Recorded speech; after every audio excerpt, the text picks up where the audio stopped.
Hola, queremos que disfrutes de este espacio. Por eso quiero animarte a que elimines todas las distracciones y te des la oportunidad de conectarte con Dios. Qué bueno es saber que podemos contar con un Dios que está vivo y que está pendiente de cada una de nuestras necesidades. Un Dios todopoderoso, que además de ser bueno nos ha dejado promesas como: para los que le amamos, todas las cosas nos ayudan a bien. Y vaya que todas las cosas son buenas y malas. Lo que nos está diciendo Dios a través de la Biblia o a través de ese versículo es que si le amamos, todas las cosas, buenas y malas, nos ayudarán a bien. Dios se glorificará aún en nuestros momentos difíciles. Por eso nosotros como iglesia, Las Buenas Nuevas Acarigua, queremos llevarte a tener una relación personal y creciente con nuestro Señor Jesucristo. Todo lo que haremos en este espacio, cantar, dar, orar y escuchar el mensaje, tendrá que ver con conectarnos con Dios. Quiero aprovechar este espacio también para darle gracias a todos los que con sus aportes nos ayudan a hacer posible que nuestra iglesia continúe en nuestras ciudades gemelas. A ellos quiero darles gracias porque sus diezmos, su donativo y sus ofrendas se vuelven una posibilidad para muchos. Ahora sí quiero animarte allí donde estás a que dispongas tu mente y tu corazón para que en el tiempo que viene a continuación le digamos al Señor: Señor, tú eres mi roca, tú eres el que cada día le da esperanza a mi vida, el que renueva mi fuerza. ¿Qué tal si a través de la música podemos decirle: Señor, en ti confiamos y a ti entregamos nuestras necesidades?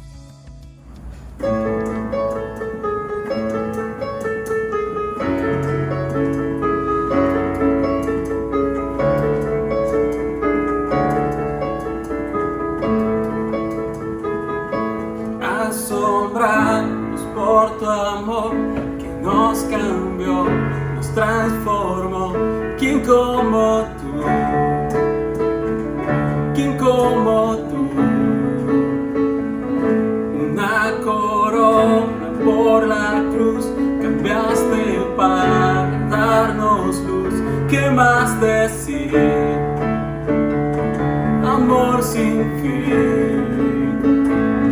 Nos deja sin palabras, Cristo Santo, Santo. No hay nadie como tú, nadie como tú.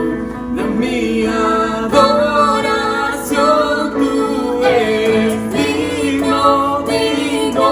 No hay nadie como tú, nadie como tú. Palabras nunca expresarán un sentimiento tan real, pues tu amor nos conquistó. Ya no hay más culpa, no hay temor. Jesús, mi amigo y Salvador. ¿Qué más decir? Amor sin fin. Nos deja sin palabras, Cristo Santo, Santo. No hay nadie como tú, nadie como tú. De mi adoración tú eres digno, digno. No hay nadie como tú, nadie como tú. El esplendor de tu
No hay un Dios tan grande como tú, Señor. Hemos decidido poner nuestra confianza en ti. Y allí donde estás tú, quiero invitarte a que también puedas confiar en Él. A que te convenzas de quién eres en Él, de quién es Jesús. Él es nuestro Dios, Padre, nuestro Creador. En esto creemos.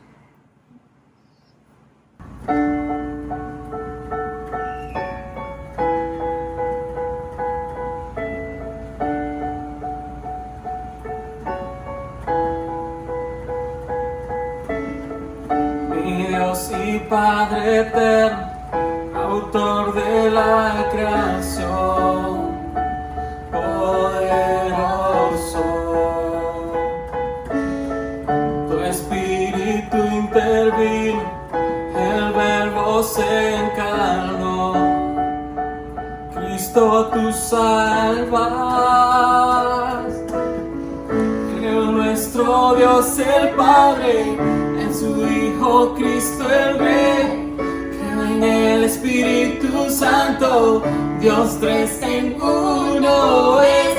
Creo que resucitaste, que nos levantarás. Creo en el nombre de Jesucristo.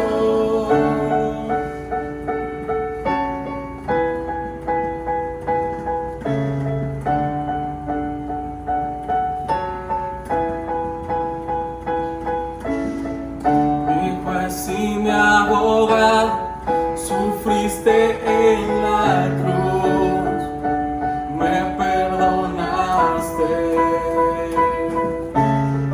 bajaste a las tinieblas en gloria y poder, te levantaste. Que nuestro Dios el Padre, en su Hijo Cristo el Rey.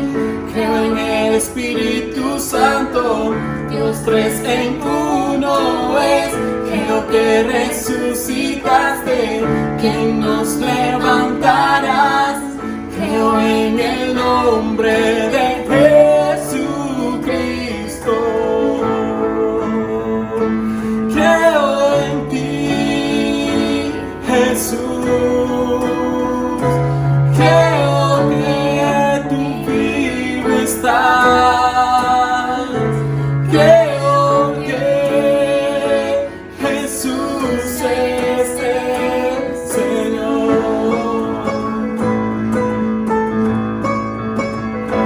Creo en ti, Jesús. Creo que tú vivo estás. Creo que Jesús es el Señor.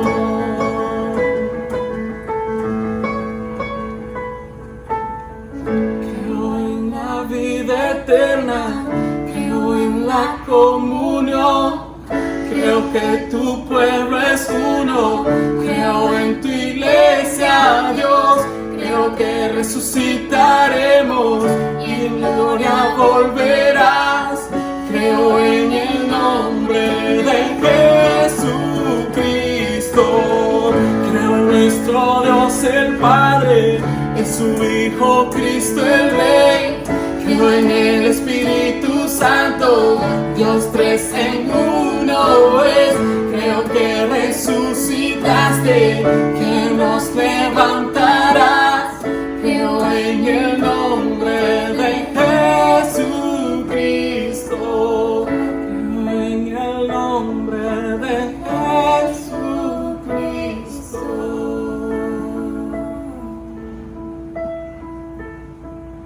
Qué bueno que has podido adorar una vez más junto con nosotros a través de cada una de las canciones. Te invito a que sigas conectado con tu iglesia, sigas creciendo en tu relación con Dios a pesar de las situaciones que atravesemos.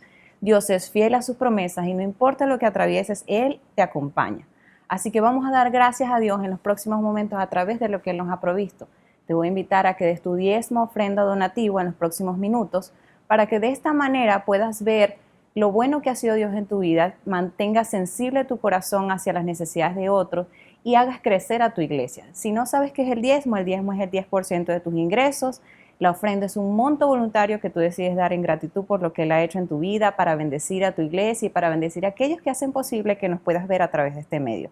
Así que tómate unos minutos para hacerlo y luego haz esta oración conmigo. Buen Dios, te bendecimos, te damos gracias porque nos has acompañado, gracias porque hasta el día de hoy tú eres fiel a tus promesas, gracias porque tú provees para cada una de nuestras necesidades y podemos dar de lo que tú en abundancia nos das. Permítenos mantenernos fiel en tus caminos, fiel a tu palabra y podamos crecer juntos como iglesia, no importa la situación que estemos viviendo. Te pedimos finalmente que tú hables a nuestro corazón a través del pastor y nos des una palabra fresca que renueve nuestras vidas. En el nombre de Jesús. Amén.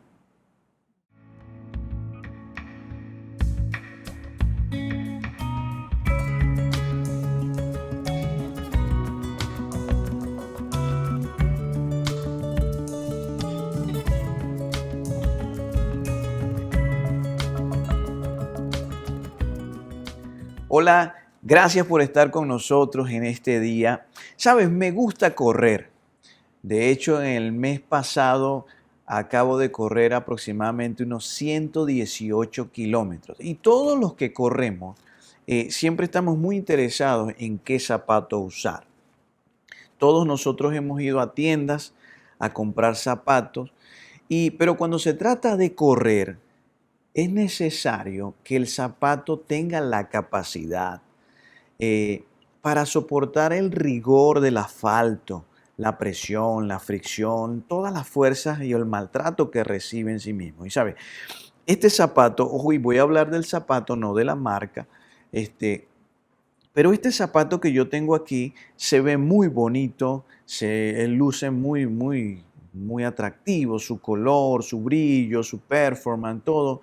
Pero cuando uno busca un zapato de calidad necesita revisar su etiqueta, necesita revisar las características, porque la verdad es que se probará la integridad y se probará la fortaleza del zapato cuando estemos en el asfalto, cuando estemos en la pista. Por ejemplo, este zapato, aunque uno puede revisarle la etiqueta, y sabe, los fabricantes son muy habilidosos. Esta es una imitación, no es un zapato original. Y lo sé porque ya lo he probado y cómo se comporta y cómo reaccionó, bueno. Y sabes, pero sin embargo, revisamos la etiqueta y hay etiquetas fabulosas, aunque son imitaciones.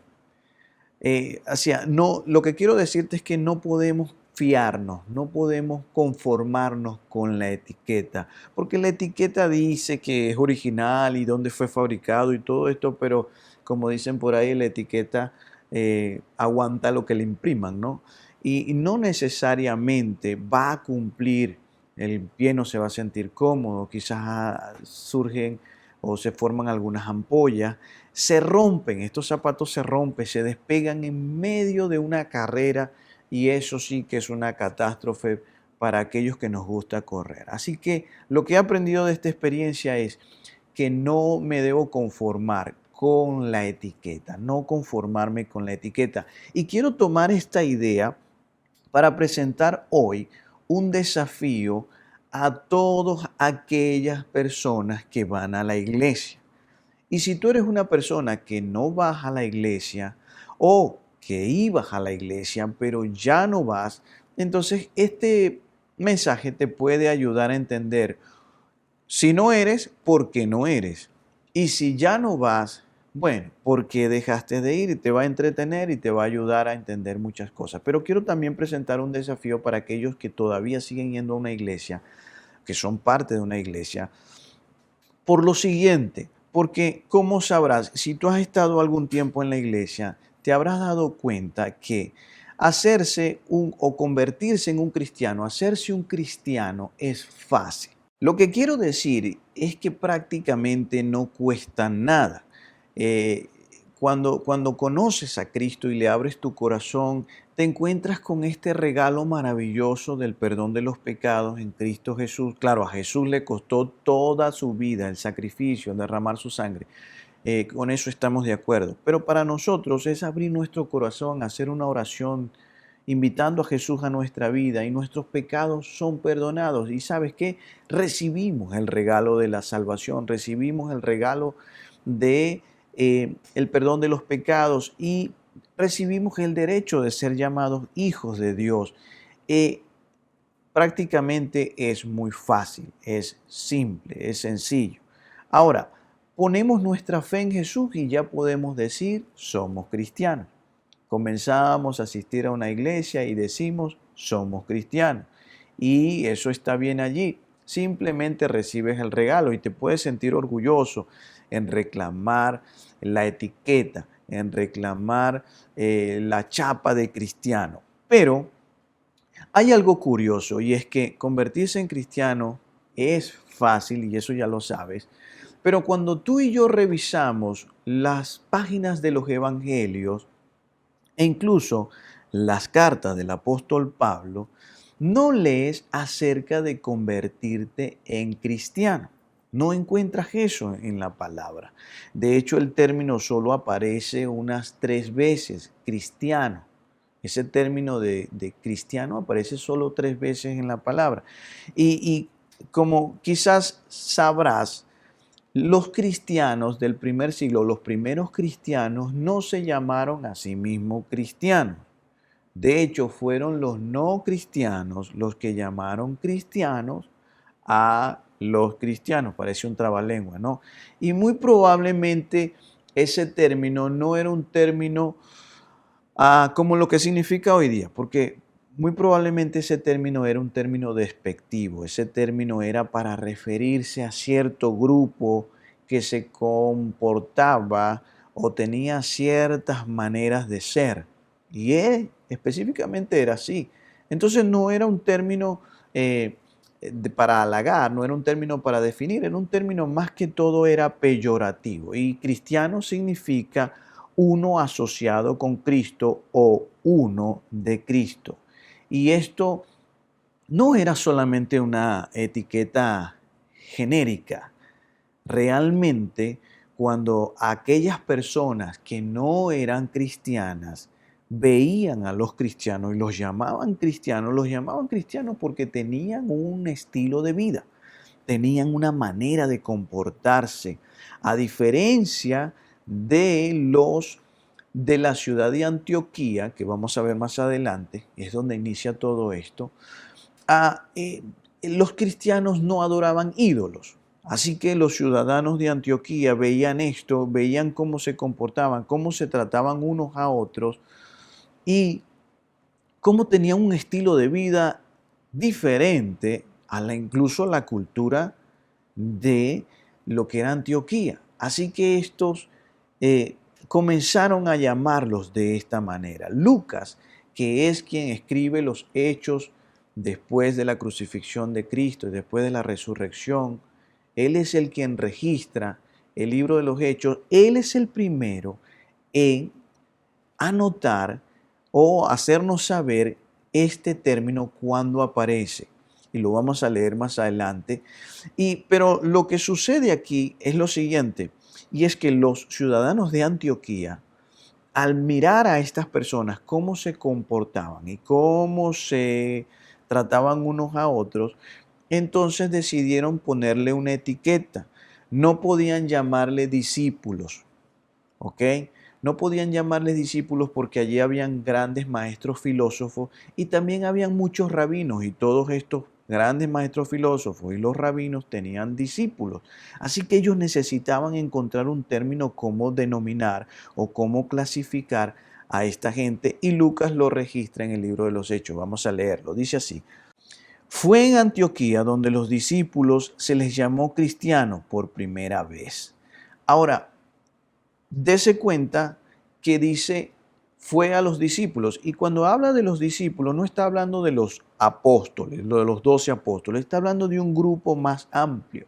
Se refiere a una cantidad de gente mucho mayor, y en los evangelios el término discípulo siempre se estaba refiriendo a aquellos que públicamente se asociaban a Jesús, aquellos que públicamente seguían a Jesús antes de la crucifixión e incluso luego de la resurrección, aquellos quienes seguían y manifestaban públicamente su fe en Cristo Jesús eran los llamados discípulos como tal.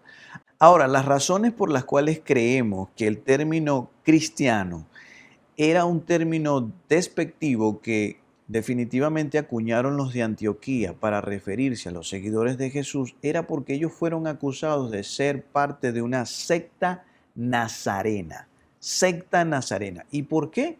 Porque su maestro venía de Nazaret, Jesús era de Nazaret y por lo tanto entonces ellos fueron catalogados o acusados en cierto momento como miembros de un culto, miembros de la secta nazarena, y se sintieron presionados y necesitaban distinguirlos de los demás discípulos de otros maestros y acuñaron el término entonces cristiano. Entonces, los ciudadanos de Antioquía llegan a esta conclusión y comienzan a llamar a los seguidores de Jesús como cristianos. Vuelvo y repito, representaba un estilo de vida, representaba una ética, representaba toda una moral, toda una manera de ser. Necesariamente hoy el término cristiano no representa exactamente eso. Entonces, es un desafío definitivamente para mí y es un desafío para ti y es un desafío para todos nosotros porque tú puedes sentirte cómodo reclamando la etiqueta de cristiano. Yo sí soy cristiano y quizás me estás escuchando y te dirás, bueno, y usted ahora viene a redefinir todo en el mundo o viene con una nueva idea y ahora entonces, ¿cómo nos llamaríamos? Pero tú puedes sentirte cómodo, pero hay algo importante aquí que quiero resaltar y es que yo puedo definir y redefinir el término cristiano hasta que yo me sienta cómodo conmigo mismo, con mi manera de interpretarlo y con mi manera de aplicarlo. Y tú puedes definir y redefinir el término cristiano hasta que te sientas cómodo contigo mismo, con tu fe, con tu manera de practicar la fe. ¿Ok? Y todos nosotros podemos definir y redefinir el término cristiano como nosotros nos sintamos más cómodos, ¿ok? Hasta que no nos sintamos culpables, hasta que nos veamos a nosotros mismos como los buenos, pero podemos hacer eso. ¿Por qué? Porque ni Jesús ni la Biblia, óigase bien, ni Jesús ni la Biblia definen específicamente qué es ser un cristiano. Ni Jesús ni la Biblia definen específicamente qué es ser un cristiano. Ahora, ser un seguidor de Jesús es algo muy diferente. De hecho, ser un seguidor de Jesús no necesita que lo definamos. Lo dice todo. Lo especifica, lo aclara. Cuando eres un seguidor de Jesús, sigues los pasos del Maestro. Sigues las enseñanzas del Maestro. Vives conforme a lo que Jesús habló, enseñó, ejemplificó. Entonces mi pregunta para ti sería en este momento, ¿eres un cristiano o eres un seguidor de Jesús? ¿Estás siguiendo a Jesús o estás solo creyendo en Jesús? Porque hay mucha gente que cree en Jesús. Hay gente que cree que es el Mesías, hay gente que cree que fue un gran maestro, hay gente que cree que fue un gran profeta. Pero una cosa es creer en Jesús y otra cosa es seguir a Jesús en sus pasos, imitarlo en su conducta, tomar sus enseñanzas y aplicarlas y hacer la norma de mi vida, la base sobre la cual tomo decisiones, sobre la cual erijo mis valores, evalúo mi ética.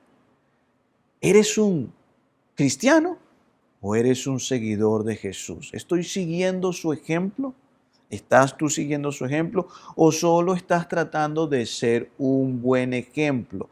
Porque sabes que necesitamos ser más sinceros. Ya está bueno ya de justificarnos en nuestra propia mediocridad. Bueno, yo soy cristiano, lo estoy intentando, nadie es perfecto. Bueno, Dios es un Dios de segundas oportunidades, pero resulta que ya tú y yo vamos en la quinta segunda oportunidad. Nadie es perfecto, cualquiera se equivoca. ¿Hablamos de errores o hablamos de pecados? Ser un seguidor de Jesús. Jesús nunca dijo, bueno, pequen una que otra vez y después arreglamos cuentas. No. Jesús cuando vio a gente en pecado le decía, vete y no peques más. Arrepiéntete y no peques más.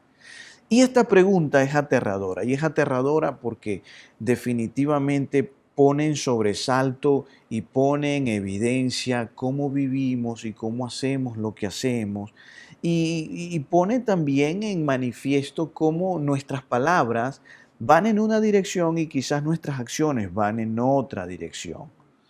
Y es que, vuelvo y repito, la Biblia ni Jesús definen específicamente qué es ser cristiano.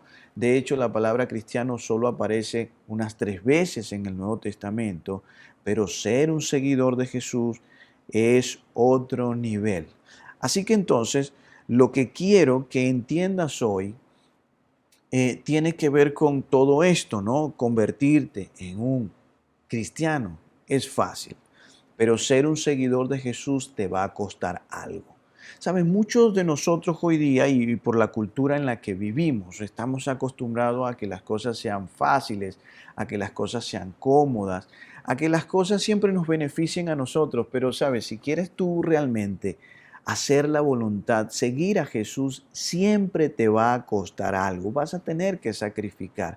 Si tú quieres vivir conforme a la cultura, conforme a las reglas de la sociedad o de este mundo, esta cultura, el esnovismo y lo que está allí en boga, si quieres ser tendencia, quizás ser un seguidor de Jesús no es la mejor opción, porque muchas de las cosas que Jesús enseñó van en contra de la cultura.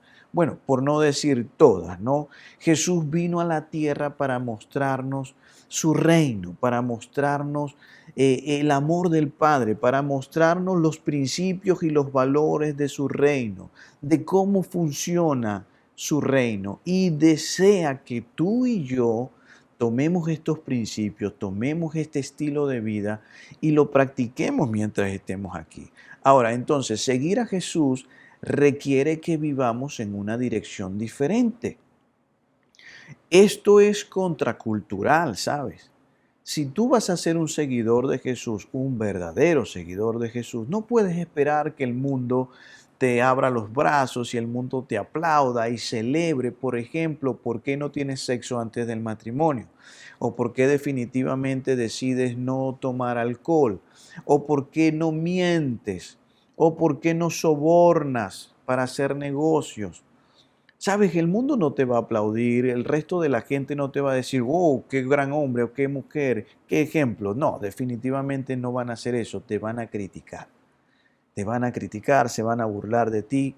Y esto fue ciertamente el caso de los seguidores de Jesús del primer siglo. Y Jesús los dejó muy en claro desde el principio.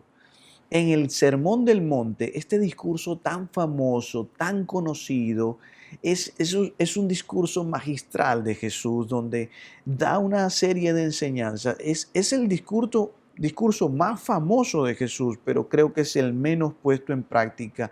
Y Jesús lo deja en claro desde el principio. Desde allí Jesús nos da una gran enseñanza y nos deja todos los principios que incluso es parte de la base de la civilización occidental que hoy día conocemos. Definitivamente los principios o los valores que Jesús nos enseñó en medio de sus sermones, en medio de sus parábolas, definieron al mundo actual que hoy tenemos, los valores y la ética, y formaron una nueva cultura.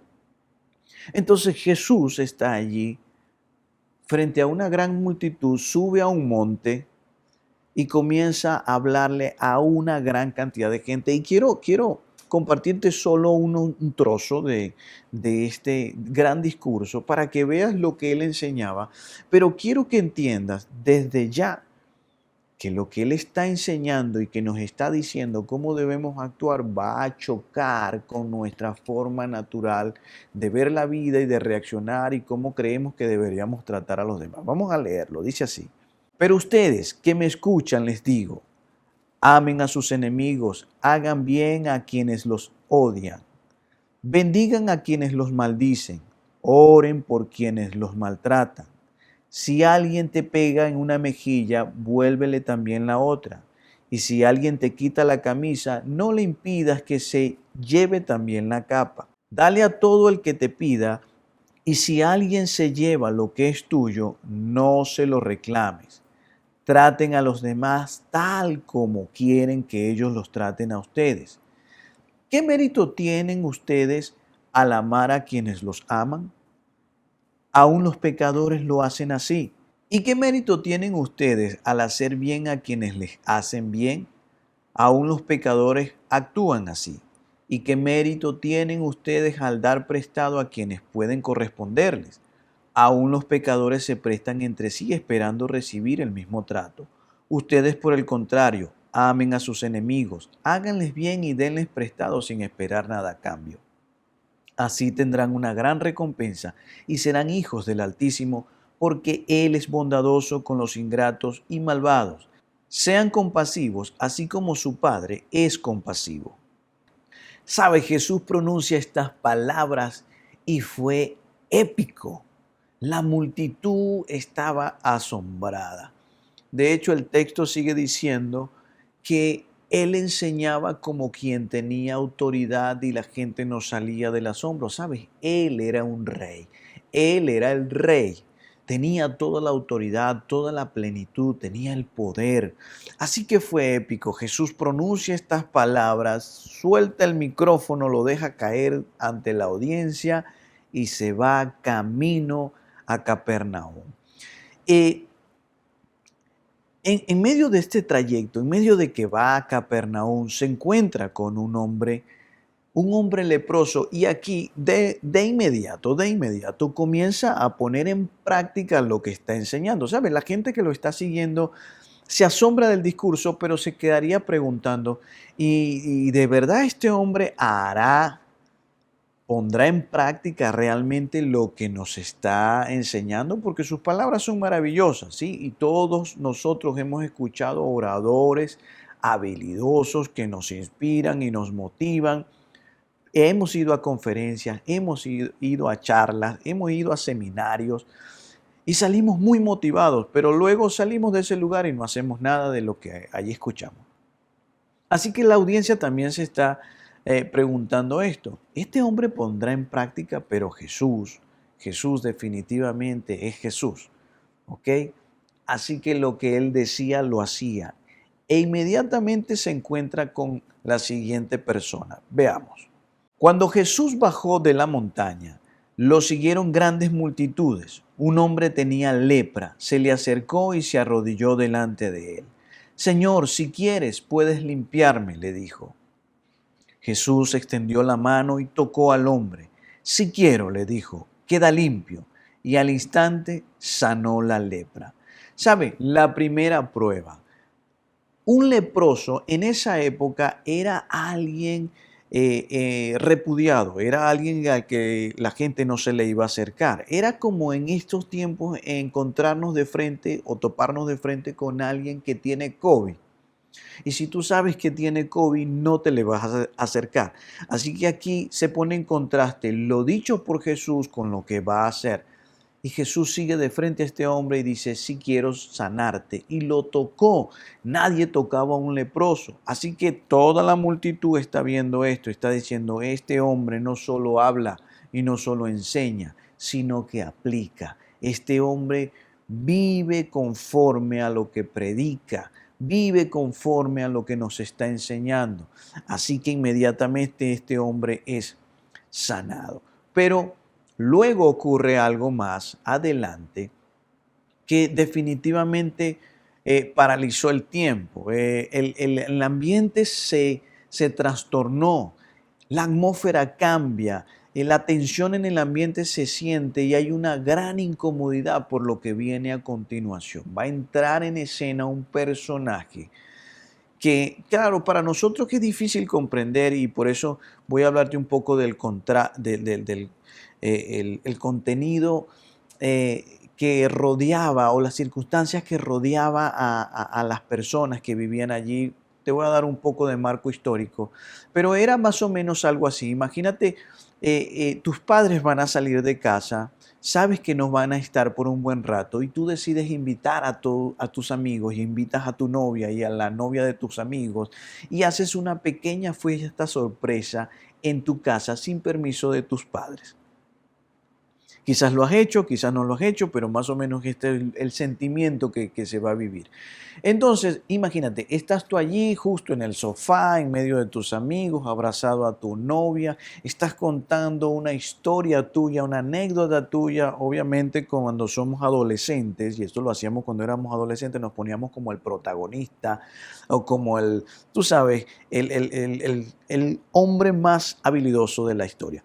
Entonces, estás contando tu historia y de repente se abre la puerta, prenden la luz y es tu papá. Imagínate la impresión, imagínate esa sensación.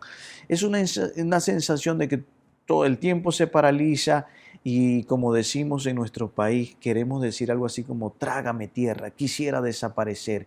Esto es un momento sumamente incómodo, un momento de tensión, un momento del que no quieres vivir. Precisamente es la escena donde vamos a entrar a continuación. ¿Por quién se presenta delante de Jesús? Pero una vez más Jesús quiere dejarnos su enseñanza. Vamos a ver qué dice allí Mateo. Al entrar Jesús en Capernaum, se le acercó un centurión pidiendo ayuda. ¿Sabe? El mundo se detuvo. ¿Por qué? Porque ahora viene un centurión y un centurión es un oficial de alto rango romano. Este hombre es un hombre de autoridad, este hombre es un hombre de poder. Tiene 100 hombres a su disposición, 100 asesinos a su disposición. Ahora, para que tú y yo podamos entender un poco mejor el rigor de la situación, porque los que están con Jesús están recordando lo que Jesús enseñó en el Sermón del Monte: bendice a los que te maldicen, a todo aquel que te pida ayuda, ayúdale, sin esperar nada a cambio. Y ellos están diciendo magníficas etiquetas, hashtag, bienaventurados los pobres de espíritu, hashtag, bendice a los que te maldicen, hashtag, ora por quienes te persiguen. Pero cuando ven al centurión romano, sienten una ira profunda, sienten un descontento de antaño. ¿Por qué? He aquí un poco de fondo para entender la tensión. Resulta que 100 años antes a estos eventos, el general Pompeyo, un general romano, invadió la ciudad y Pompeyo sentía una gran curiosidad por el Dios de los judíos. Si era un Dios que se hacía llamar el único Dios viviente, el Todopoderoso, un Dios que no tenía una representación física o era tan excelso como para no tener una figura en ningún panteón. Así que Pompeyo, cuando llega, invade el templo, y no solo el templo donde adoraban los judíos, sino que profana el lugar santísimo de los santísimos, que era un lugar donde solo el sacerdote podía entrar. Era un lugar que estaba detrás de una cortina. De hecho, había una cortina, bueno, gruesa, muy, tú sabes, muy litúrgica, allí muy elaborada, que nadie podía atravesar, solo el sumo sacerdote en algunas épocas del año. Bueno, en fin, este Pompeyo arremete y tumba la cortina y profana esto allí para encontrarse entonces solo con una tapa de madera cubierta en oro, unas monedas, unos candelabros. Y este Pompeyo se lleva una gran decepción. Pensaría algo así como: qué locos estos judíos adorando a un Dios invisible, un Dios que ni siquiera tiene una representación.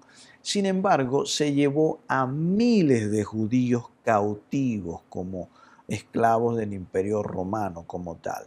Años más tarde, el general Craso invade el templo y se roba todo el oro, toda la plata y todas las reliquias y se lo lleva a Roma.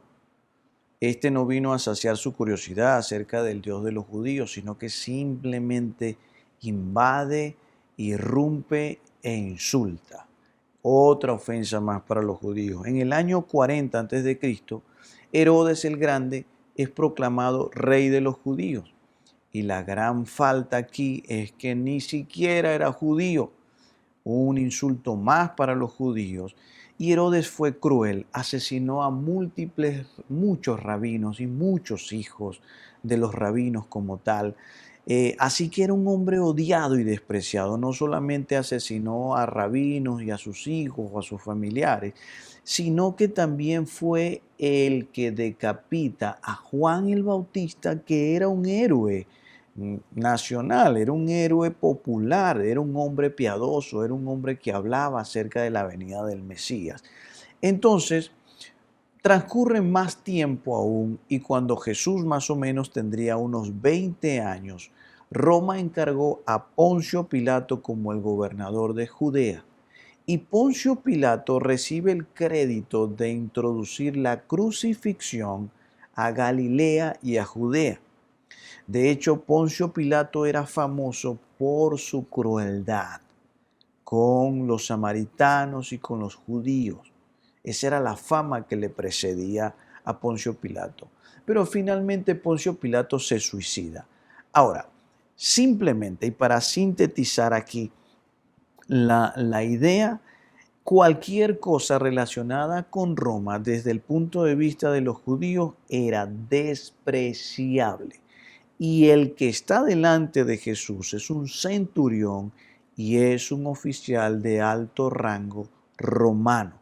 Así que imagínate todo lo que hay en la mente de las personas al ver que este hombre viene a pedirle un favor a Jesús, viene a hablar con Jesús y es una persona que le ha hecho mal al pueblo judío. Jesús es judío, los que están con Jesús son judíos y este viene a pedirle precisamente un favor. ¿Has estado alguna vez en esa situación? ¿Te has encontrado alguna vez en esa postura o en esa situación donde quizás a esa persona que nunca te ha tratado bien, que nunca ha tenido un buen gesto contigo, por el contrario, ha sido hostil contigo, viene y te pide un favor? ¿Y qué hiciste? ¿Le hiciste el favor? ¿Le ayudaste? ¿O qué tal a esta persona que has apoyado en muchas oportunidades? Pero ahora tú necesitas de esta persona y entonces vas y le pides el favor y esta persona te dice que no. Esta persona te dice no puedo. Pasa un tiempo y ahora esta persona viene a pedirte un favor. ¿Y qué hiciste? ¿Le hiciste el favor? ¿Le ayudaste? ¿Cómo te sentiste? Porque, sabes, puedes pensar y puedes razonar, bueno, no es justo, yo no debería ayudarle. El que no me ayuda, pues yo no lo ayudo. ¿Sabes? Esa es nuestra emoción primaria. Y ahí es donde entramos en un conflicto. Nos vamos a conformar con la etiqueta soy cristiano o definitivamente voy a ser un seguidor de Jesús. Y esto es lo que yo quiero que tú aprendas hoy. No te conformes con la etiqueta soy cristiano, sé un seguidor de Jesús. No te conformes con la etiqueta de ser cristiano, sé un seguidor de Jesús. Mira, convertirse en cristiano es fácil, como ya te lo dije. La salvación es gratuita, el perdón de los pecados no te costará nada. Pero estás siguiendo a Jesús, estás imitando a Jesús, estás yendo más allá de lo razonable, estás yendo más allá de lo aceptable. ¿Estás haciendo tu voluntad o estás haciendo la voluntad de tu Maestro Jesús? ¿Estás aplicando las enseñanzas de Jesús en estas condiciones o simplemente estás reaccionando como cualquier otro que no sería un seguidor de Jesús? Porque Entiéndelo. Y esto va a ser difícil, esto va a ser difícil. No es natural. No te va a brotar del alma orar por los que te maldicen o por los que te persiguen. Prestar a aquellos que te han pedido prestado y no te han devuelto. Esto no va a surgir espontáneamente de tu corazón. Sin embargo, Jesús, y ese es su punto, Jesús dice, yo quiero que tú vayas en contra de todas esas cosas. Yo quiero que no camines como camina la gente de este mundo. No quiero que pienses, no quiero que reacciones y no quiero que termines concluyendo como concluye la cultura. Que el que te la hace, te la paga. Que la venganza. ¿Sabes? Veo hombres y mujeres que diciendo ser cristianos están llenos de resentimientos, de falta de perdón, de odio, de violencia. Son pendencieros, peleones, como decimos en nuestro país. Y sabes, y uno dice, pero es cristiano. Por eso, no te conformes con la etiqueta de ser cristiano. Sé un seguidor de Jesús, porque hay una gran diferencia. Y repito, esto no va a ser natural. Es un esfuerzo que hacemos todos nosotros. A todos los que somos seguidores de Jesús, se espera de nosotros que actuemos como Jesús actuó y no como a nosotros nos parece. Porque muchos de nosotros, vuelvo y repito, y perdóname que sea tan insistente en esto, pero es que estamos haciendo nuestra propia voluntad. Bajo la etiqueta de soy cristiano, hago lo que me da la gana, literal. Y estoy obviando todo, y por eso el que no viene a la iglesia se siente tan confundido al ver cierta conducta, al ver ciertas acciones, al ver ciertos comportamientos de aquel que lleva la etiqueta soy cristiano. Y la gente que no viene a la iglesia dice, pero esto no es cónsono, esto no coordina. Dice que es cristiano, pero mira lo que hace. Y definitivamente nosotros tenemos que reflexionar sobre esto. Y si quieres hacerlo bien, tienes que aplicar lo que Él enseñó. Tienes que tomar en cuenta lo que Jesús dijo. Mira lo que Él dice en Lucas.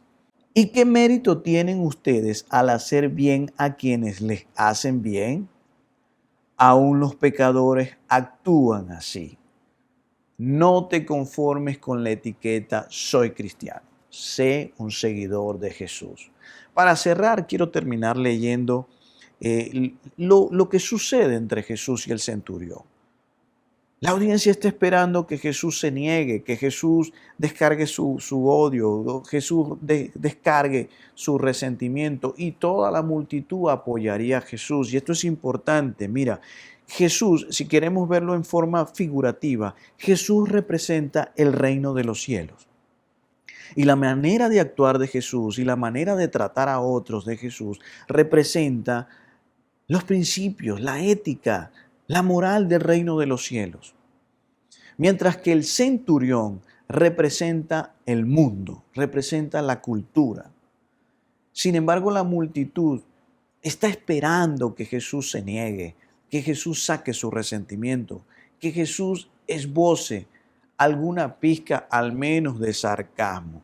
Pero mira cómo responde Jesús y es el gran desafío para mí, es el gran desafío para ti, es el gran desafío para todos nosotros en el día de hoy. Mira lo que Él dice.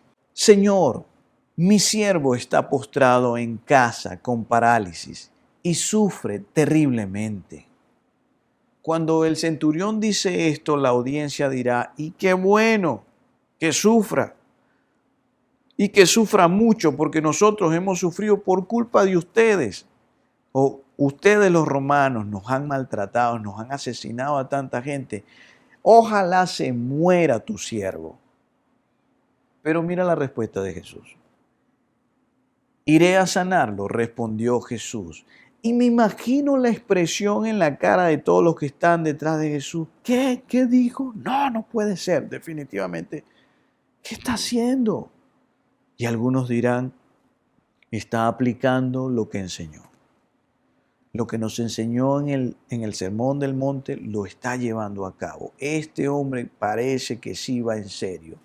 ¿Sabe? Es tan fácil ocultarnos detrás de la etiqueta soy cristiano. Me siento cómodo conmigo mismo, aunque no estoy influyendo en la vida de nadie con el mensaje de Jesús.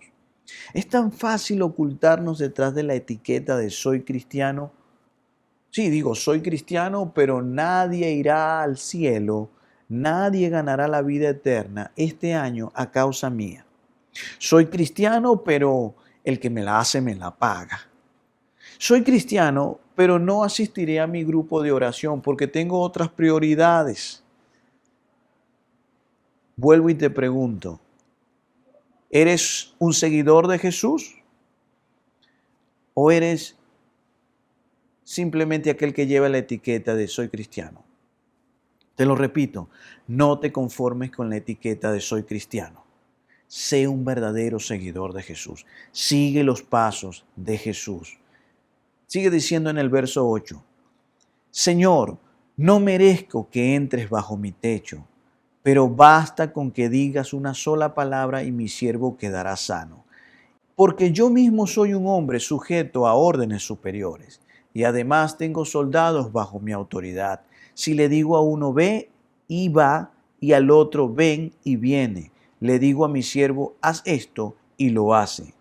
¿Te das cuenta cómo este hombre maneja la autoridad y la sujeción? El respeto a la autoridad y lo que dice la autoridad, él lo acata. ¿Sabe? El centurión obedecía no a conciencia, obedecía al pie de la letra. Y él está hablando de la autoridad y está hablando de la capacidad que hay. Y está haciendo una comparación entre Jesús y él. Y él dice, mira, yo soy un hombre de autoridad, tú eres un hombre de autoridad, tú tan solo tienes que dar la orden y se cumplirá, porque así como yo doy las órdenes, se cumplen. ¿Sabe? Este hombre lo tiene claro.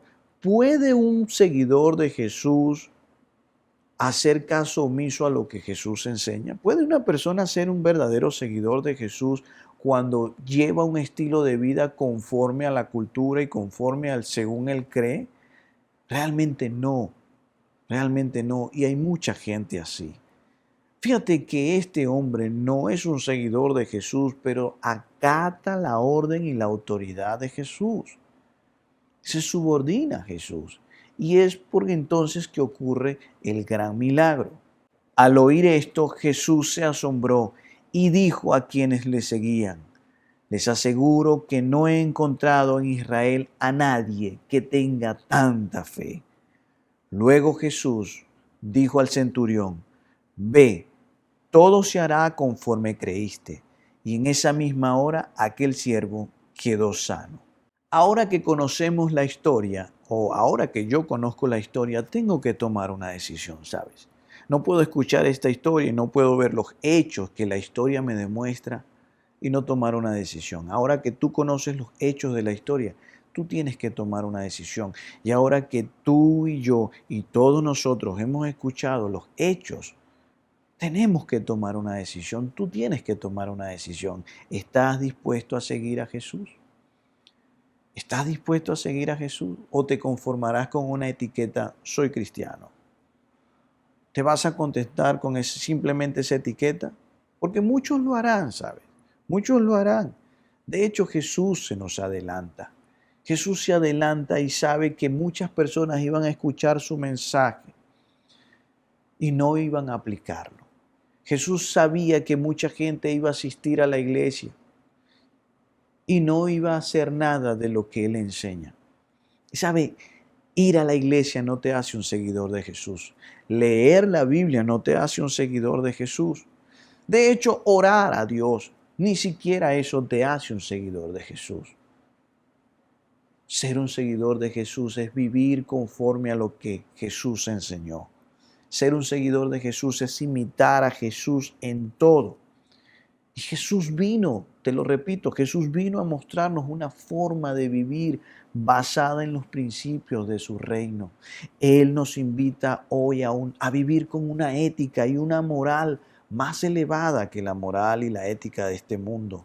Él espera que tú hagas con aquellos que no han hecho nada por ti, hagas bien. Y aquellos incluso que no te han hecho ningún bien, sino que te han hecho mal, Él espera que tú, como su seguidor, no les pagues mal con mal, sino que por el contrario, los bendiga. Él espera que sigas su ejemplo. Y no te ocultes tras una etiqueta. No te ocultes tras una etiqueta que no bendice a nadie, una etiqueta que no hace crecer a nadie, una etiqueta que no impacta a nadie. Jesús se adelanta y Él sabe que mucha gente iba a decir, yo soy cristiano, pero muy pocos serían sus verdaderos seguidores. Y por eso nos deja o cierra el sermón del monte con esta frase. Pero el que oye mis enseñanzas y no las pone en práctica es como el tonto que edificó su casa sobre la arena. ¿Sabes qué? No engañamos a nadie cuando no hacemos lo que Jesús nos enseñó. No engañamos a nadie. Nos engañamos a nosotros mismos y somos tontos. ¿Sabes? Puede que nos sintamos, puede que usemos la etiqueta soy cristiano para complacernos a nosotros mismos, para sentirnos bien con nosotros mismos, para no sentirnos tan mal, para no sentirnos tan culpables, para no vernos en evidencia delante de otros, para disimular, para que otros piensen mejor de nosotros con la etiqueta soy cristiano. Pero en realidad somos tontos, porque aquel que no aplica sus enseñanzas es un tonto, Él lo está diciendo allí, porque realmente no está recibiendo el favor de Dios, no está aprovechando todas las bendiciones que Dios tiene preparadas para ti, porque todo aquel que pone en práctica las enseñanzas de Jesús será bendecido, caminará con fortaleza, caminará con firmeza y con claridad en la vida, irá de victoria en victoria y de triunfo en triunfo, será más que un vencedor. Crecerá y verá cómo todas sus empresas y todos sus proyectos prosperan, porque tiene la voluntad de Dios y tiene la bendición de Dios en su vida, pues hace conforme Jesús enseñó. Pero aquel que no aplica nada de eso, aquel que se debate entre complacer al mundo y complacer a Dios, aquel que se debate entre si esto es bueno o esto es malo, la pregunta es, ¿qué haría Jesús? ¿Qué haría Jesús? Eso es lo que todo seguidor de Jesús se plantea. ¿Qué haría Jesús en mi lugar? Y lo que mi maestro haría, eso es lo que yo voy a hacer. Así que es más fácil ser cristiano que ser un seguidor de Jesús. Créeme, cuesta mucho. Pero aquí está lo gracioso. Jesús nunca invitó a nadie a convertirse en cristiano. Jesús nos invita a seguirle. Así que hoy tienes que tomar una decisión. Por último, quiero orar por ti. Yo espero que Dios te haya hablado a tu corazón y haya desafiado tu vida a través de esta enseñanza. Permíteme hacer una pequeña oración por ti. Señor y Dios, te doy gracias por tu amor y por tu bendición. Te pido que él o ella que ha escuchado este mensaje, Señor, sienta la necesidad de tomar una decisión y de establecer una posición. ¿Qué hará? ¿Se quedará con la etiqueta, se conformará con la etiqueta de soy cristiano? ¿O se convertirá y declarará en un verdadero seguidor tuyo, Señor? Inspírale, motívale, guíale en todo momento, Señor, y dale de tu bendición y de tu amor y de tu gracia, en el nombre de Jesús. Muy bien, el desafío es para ti, así que tú tienes la decisión. Gracias por haber estado con nosotros y que Dios te bendiga.